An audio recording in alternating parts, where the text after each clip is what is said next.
Welcome to Season 2 of Abandoned, where I take a look at places that no longer exist and see why they didn't exist. This season I have chosen to travel around the world to explore some of the more famous defunct places that I haven't done yet. This episode travels to London, one of the world's most famous cities, and once considered to be the most important city in the world. More specifically, to Piccadilly Circus, a major transportation hub and one of the most iconic parts of London, which is where those famous billboards are. In this area, once lied one of Sega's most interesting experiments, where they brought a taste of what they had to offer in Japan to the West. In this episode, I'll be taking a look at Sega World London. Let's get into it.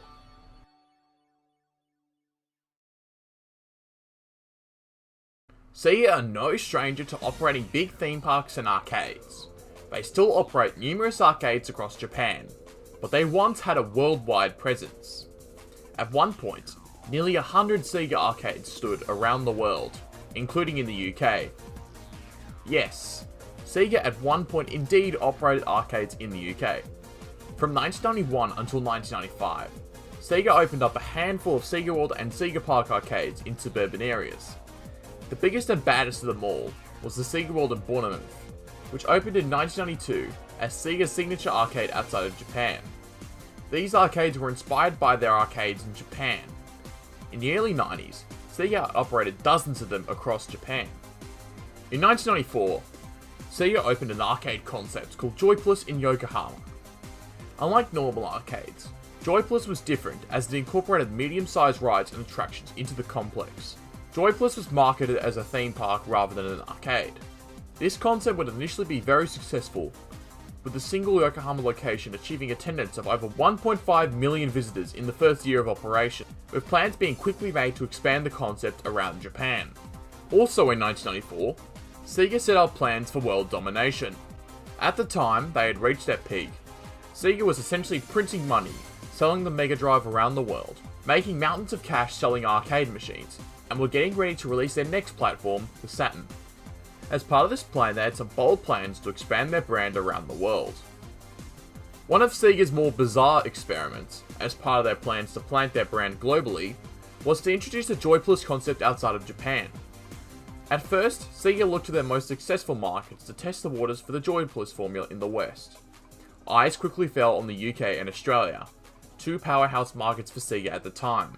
And in no time, these countries would become the pilot locations for the planned introduction of Joy Plus around the world. At the same time, the Trocadero, near London's iconic Piccadilly Circus, was just about to begin renovations. Originally built in 1896 as a restaurant, the Troc initially closed in 1965, before reopening as an entertainment and shopping complex in 1984, but by the early 1990s was struggling to find tenants.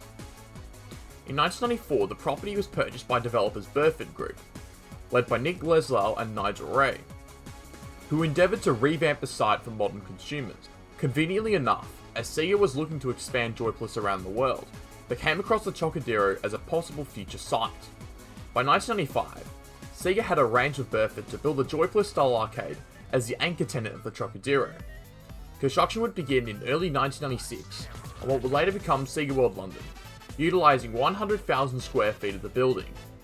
Sega World was essentially nearly a carbon copy of Yokohama Joy Plus, albeit the brand was radically altered to appeal better to Western audiences. Rides such as the Ghost Hunters, VR1, Aquanova and Mad Bazooka were cloned for the new park. However, the Rail Chase attraction was not. While often billed as an indoor theme park, much of Sega World's attraction was its numerous arcade machines, hundreds of them in total, including full-size 8-player iterations of games such as Daytona USA, and rare import titles rarely seen in the UK. Sega World London initially charged a flat rate at the entrance, which would cover all the rides. However, the arcade games had to be paid for separately. From the entrance, Sega World London would lead visitors up the iconic rocket escalator, straight up to the top level of Trocadero. The park was specifically designed so guests would navigate their way down from the top. Sega World was spread out over 7 floors of the Trocadero. Each floor had its own distinctive theme, and had different types of games and rides relevant to the theme. Much of the rides were similar to other Sega parks around the world. These areas included: the bottom floor of the park was the Sports Zone, an area largely focused on sports games, and housed the AS1 attraction, a common motion simulator attraction found in larger Sega arcades at the time. It had two games, one depicting the futuristic chase of a criminal, and the other called Metropolis, involving flying through a futuristic city. The next floor was the Carnival Zone, an area dedicated to UFO catchers and other casual games, also housing attractions such as Ghost Hunters and Power Sled. Ghost Hunters was one of the earliest examples of a shooting dark ride attraction, taken directly from Yokohama Joyplace, and the Power Sled was a one-of-a-kind bobsled simulator. The flight deck was the third level, which focused on the park's two largest attractions, the VR1 and Mad Bazooka, along with numerous flying games, as well as a McDonald's restaurant. VR1 was a virtual reality simulator ride, and Mad Bazooka was a bumper car ride with ball cannons to shoot at the other cars, similar to that of Yokohama Joyplace. The next level was the Racing Zone, an area dedicated to racing games, with over 70 of these to play. There was a Formula 1 car on display as well. This level also housed Aquaplanet, also known as Aquanova, a 3D motion simulator ride. The final level was the Fighting Zone, which was entirely dedicated to fighting games. No rides were located on this level. There was a reception at the top level, which included a large Sonic statue, holding a globe as a photo opportunity, and demo Sega Saturn consoles available to play. This is where you also bought the ride tickets for the individual attractions. Something wonderful is happening. Something magic. Something that will change the way you think about high-tech entertainment. Sega World is coming to the Trocadero Piccadilly Circus in London. Welcome to the next generation of indoor entertainment. After a total investment of £45 million, Sega World London officially opened on September 6, 1996, to significant fanfare from the press and gamers alike. At the time, it was claimed to be the largest indoor theme park in the world. The opening of the venue was promoted heavily in the UK through mediums such as magazines, comics, and television. The launch day was a disaster. The high-profile opening event saw the park's crowds being well over its design capacity. It was an unmitigated mess. At one point, over 100 people were queuing for a ride that could handle just 40 customers per hour. Leslow said that his heart just sank at the launch event. Needless to say, the media were not welcoming of Sega World. The Daily Telegraph described the park as little short of a disgrace and a joyless tourist trap. Cosmo Landsman of the Sunday Times described the park as prosaic and tacky. Meanwhile, Tom Whitewell of The Guardian said that it's not all that different from your local shopping centre, and described the ride technology as nearly always obvious and unsubtle. Several reviewers pointed out that one of the rides was the dressed-up Dodgems, referring to the Mad Bazooka. In the following months, the Trocadero got a major upgrade with the opening of the Pepsi-sponsored IMAX Theatre and Drop Tower attraction. This would give visitors to London further incentive to visit Sega World, with these neighbouring attractions operating out of the centre. It all looked so promising, and in the early days, Sega World appeared to live up to the hype. But eventually, from the outset, Sega World failed to do what it promised to do. The operations of the park was the target of criticism immediately after launch. Points of criticism were largely directed at long queue times for the attractions and the cost. Even Leslie himself was discouraged, stating shortly after opening, "Sega could not deliver what they'd said they'd deliver. It looked amazing, but their rides were not capable of delivering the number of people they needed to deliver to support the operation. People were queuing for ages. It was a question of over-anticipation and under-delivery." For its first year of operation in 1997, Sega aimed to attract 1.7 million visitors to the facility. However, Sega World only achieved 950,000 visitors in that space of time. Shortly after opening, the entry fees were scrapped to attract additional footfall, but this did little to turn the situation around. The facility was faced with competition with other arcades nearby, and even within the Trocadero itself. In 1998, Sega World again disappointed the investors, as it failed to make profit for the second year in a row, despite adding new attractions and games to stem interest from the public. It was headed in a fast downward spiral. As losses began to pile up, the bean counters at Burford started to tighten the noose. With the red finally swallowing the black, time was up for Sega World. Sega's initial deal with the Burford Group wouldn't expire until 2006. However, there was one small clause in that contract. If a profit of £3 million wasn't achieved within 3 years, Burford Group was within their rights to drop Sega from the contract. Burford Group did exactly this, cutting Sega adrift from the Trocadero venture. So, in early 1999, Sega World London was done. Funland, previously the arcade located in the basement of the Trocadero, which had predated Sega World, took over the operations of Sega World immediately after. Now named Funland, the former Sega World continued operation as usual. The complex was progressively debranded to remove any traces of Sega and Sonic branding, but the vast majority of the internal fixtures remained exactly the same as it was under Sega.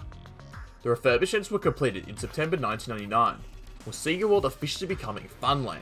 What happened to what was left of Sega World was as follows.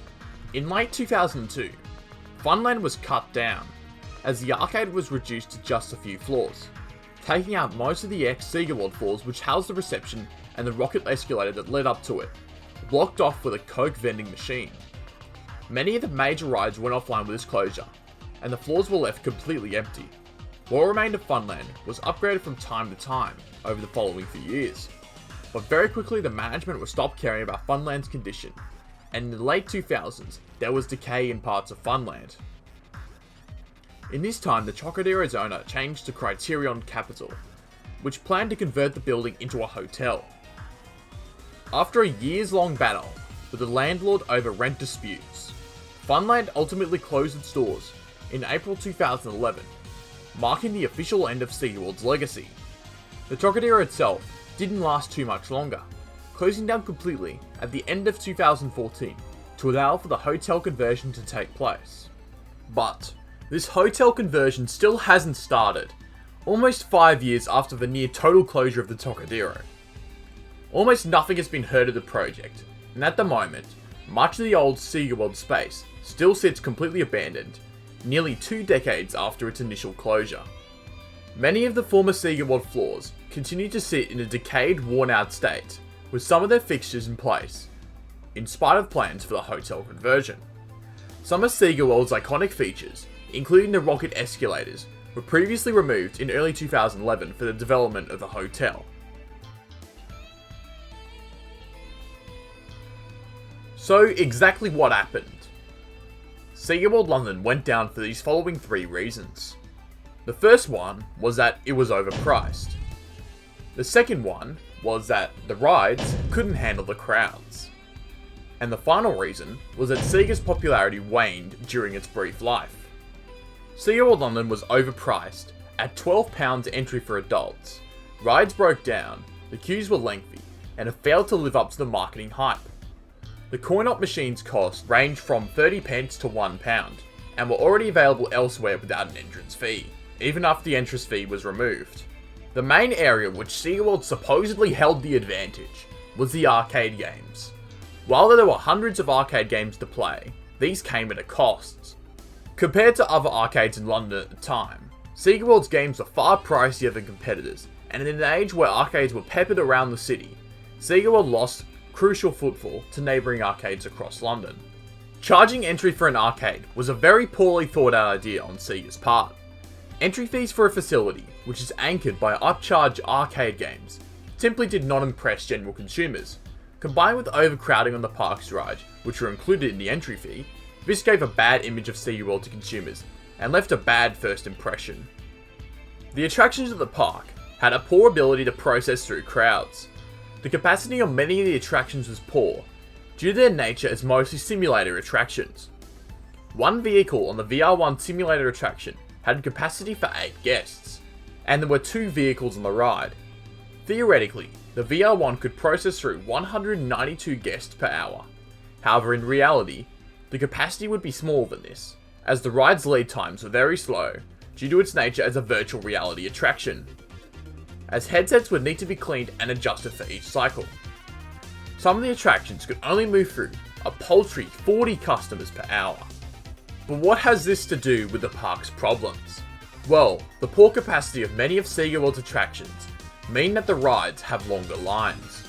The small capacity, which was worsened by the even slower operations, resulted in extremely long queues of up to an hour in the park's opening months, which put bad tastes in guests' mouths, killing any prospects of repeat customers.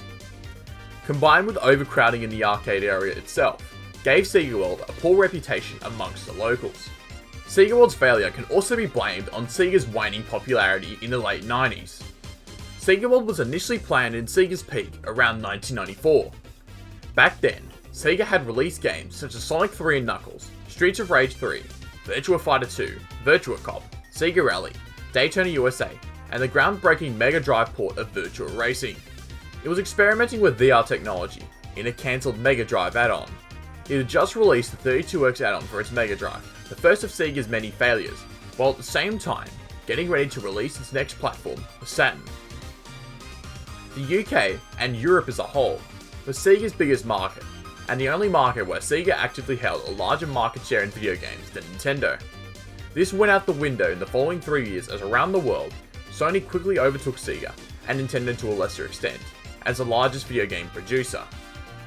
All these mentioned factors led to Sega World bleeding buckets of money from day one, forcing Burford to cut Sega adrift from the venture.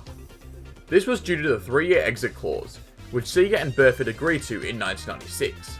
The clause in the contract between the two companies to build Sega World in the first place ultimately sealed the deal, as Sega losing money on the daily operating the park forced Burford to pull the plug early before the situation intensified.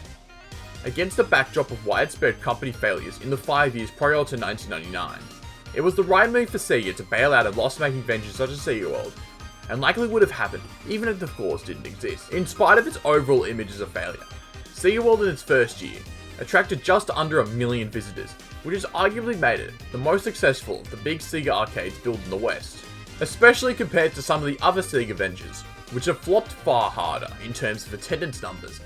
However, this wasn't enough.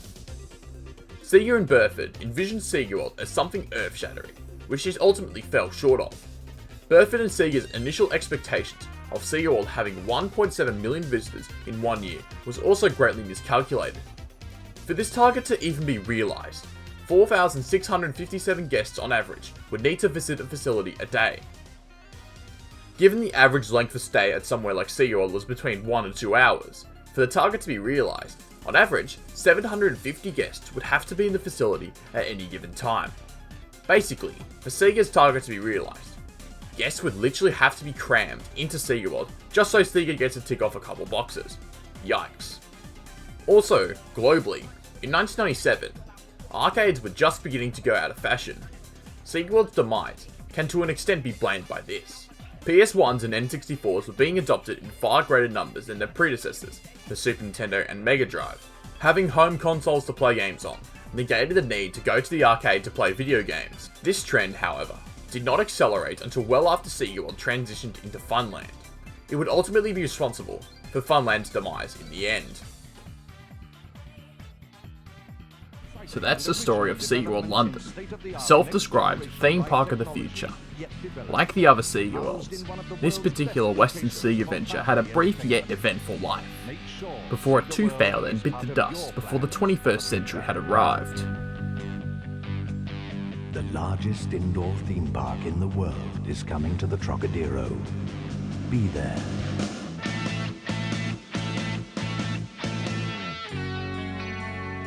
Welcome to the next generation of indoor entertainment. Sega World.